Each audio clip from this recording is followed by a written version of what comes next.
নিরপেক্ষ নির্বাচন কমিশন একটি স্বাধীন বাংলাদেশের জন্য আসলে খুব গুরুত্বপূর্ণ একটি দাবি এই মুহূর্তে।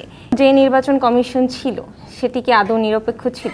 সকল কিছুতেই মোটামুটি আপনাদের একটা মোটামুটি না ভালোই স্পষ্ট ধারণা যে কোথা থেকে কি করতে চান আপনারা, এবং রাজনৈতিক দলগুলোর আসলে যেহেতু তত্ত্বাবধায়ক সরকার, অন্তর্বর্তীকালীন সরকার দায়িত্ব নেওয়ার পর তাদের লক্ষ্য ছিল যে নির্বাচন পর্যন্ত যাওয়া এবং সেই প্রেক্ষিতে সকল সংস্কারের দিকে ধাপে ধাপে যাওয়া।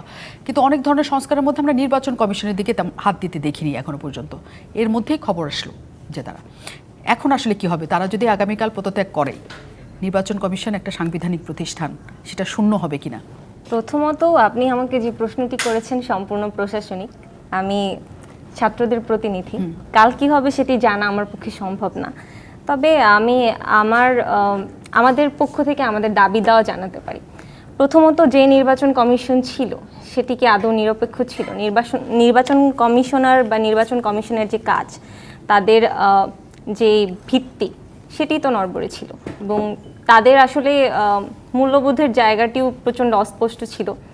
সো নির্বাচন কমিশনে হাত দেওয়ার কাজটি আসলে এই মুহূর্তে খুবই জরুরি এবং অন্তর্বর্তীকালীন সরকার সঠিক জায়গায় তাদের কাজ পরিচালনা করছে।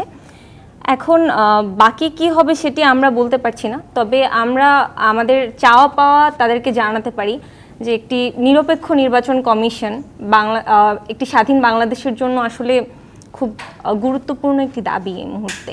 এবং আমরা এত কষ্ট করে যে বিপ্লব করলাম এবং এত রক্ত দিয়ে গেলাম, আমরা নিশ্চয়ই আরেকটি স্বৈরাচার চাই না এবং আমাদের গণতন্ত্রের ফাঁসি আমরা নিশ্চয়ই চাই না। সো ওই জায়গা থেকে নির্বাচন কমিশন সংস্কারের জন্য এবং নির্বাচন কমিশনারদের ভুল ত্রুটি শুধরে তাদেরকে একটি সঠিক পথে নিয়ে আসার জন্য যা যা করণীয়, আমার মনে হয় যে অন্তর্বর্তীকালীন সরকারের তাই করা উচিত।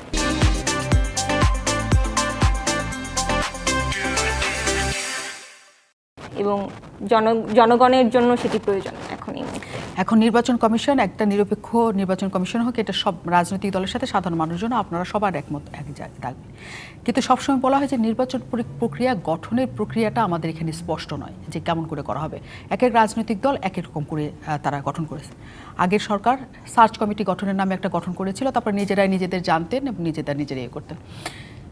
এবং আমাদের পক্ষে আসলে কখনোই জানা সম্ভব হতো না যে কারা আসছেন। যেদিন আসতেন সেদিন শুধু জানতাম, এত গোপনীয় ঘটনা। আপনার কি মনে হয় যে বিষয়টা আসলে গোপন রাখার বিষয়? বিষয়টা আসলে দুই ধরনের। যদি প্রশাসনিক প্রয়োজনে সেটি গোপন রাখা হয়, সেটি তো আমাদের কাছে বোধগম্য হবে এবং আমরা সেই জায়গায় প্রশ্ন তুলব না, সাধারণত যে জায়গায় আসলে প্রশ্ন তোলার মতো না।